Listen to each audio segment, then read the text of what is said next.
Hello bachcho, let's see the question. And the question says that in the embryos of a typical dicot and a grass, true homologous structures are option A coleorrhiza and coleoptile, option B is coleoptile and scutellum, option C cotyledon and scutellum, option D hypocotyl and radical. तो आ जाओ बच्चों थोड़े से की concept के ऊपर बात कर लेते हैं, चीजों को अच्छे समझ लेते हैं तो क्वेश्चंस को हम इजीली सॉल्व कर सकते हैं। तो देखो बच्चों, अगर हम डाइकॉट प्लांट की बारे में बात करें, किसके ऊपर, डाइकॉट प्लांट के ऊपर, तो ये डाइकॉट प्लांट में जो कॉटाइलेडन वाला पोर्शन है वो बेसिकली क्या करता है, खाना को स्टोर करके रखता है। क्या करता है वो, that store the food, that store, क्या स्टोर करेगा वो, food for seed, for the seed, seed को भी तो खाना चाहिए ना। तो कॉटाइलेडन के पास, डाइकॉट प्लांट में कॉटाइलेडन के पास क्या होता है, खाना होता है to store, that will be stored for किसके लिए, हमारे सीड के लिए। ठीक है, अभी अगर हम मोनोकॉट प्लांट की बात करें, जैसे हम ग्रास वगैरह की बात कर रहे हैं, जैसे हम किसके बात कर रहे हैं, ग्रास वगैरह, इनके पास खाना स्टोर करने के लिए क्या होते हैं, they have only one terminal cotyledon, इनके पास only one terminal cotyledon present होता है, जिसका आप क्या नाम बोल सकते हो, जिसका आप, that is reduced in monocots. ध्यान से देखो बच्चों, बहुत इंपॉर्टेंट है, रिड्यूस्ड इन मोनोकॉट्स, है ना। अब which is also known as, which is known as, उसको आप क्या बोल सकते हो, एपीब्लास्ट बोल सकते हो, नोन एज एपीब्लास्ट, क्या बोल सकते हो इसको, एपीब्लास्ट बोल सकते हो।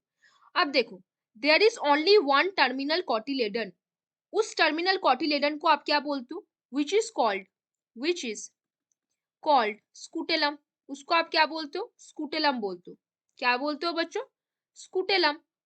तो देखो बच्चों, ध्यान से देखो चीजों को, मोनोकॉट प्लांट के पास स्कूटेलम होता है जो कॉटिलेडन की तरह एक्ट करता है और वो रिड्यूस्ड होता है, रिड्यूस्ड होकर वो एपीब्लास्ट फॉर्म करता है ना। लेकिन डाइकॉट प्लांट के पास जो कॉटिलेडन होगा वो अपना खाना खुद स्टोर करके रखेगा, है कि नहीं। मोनोकॉट प्लांट के पास वैसे ही जो टर्मिनल कॉटिलेडन है उसको आप बोलते हो स्कूटेलम, और डाइकॉट प्लांट के लिए आप उसको कॉटिलेडन टर्म पे यूज करते हो। लेकिन उनका फंक्शन, मेन फंक्शन क्या है, खाना को स्टोर रखना फॉर सीड, है ना।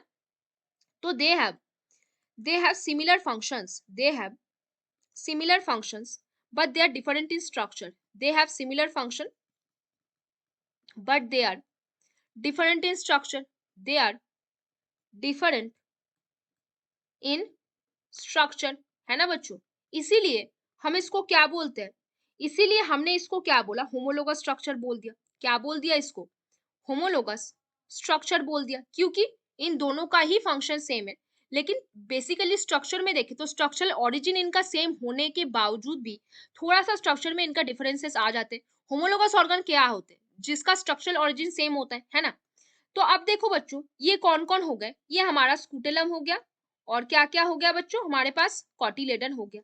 इनको हम क्या बोलते हैं, इनको हम होमोलोगस स्ट्रक्चर बोलते हैं।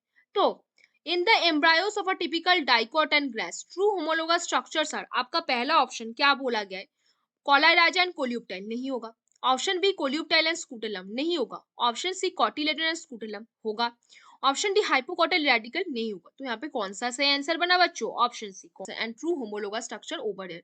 तो बच्चों hope you understand the question very well, best of luck बच्चों।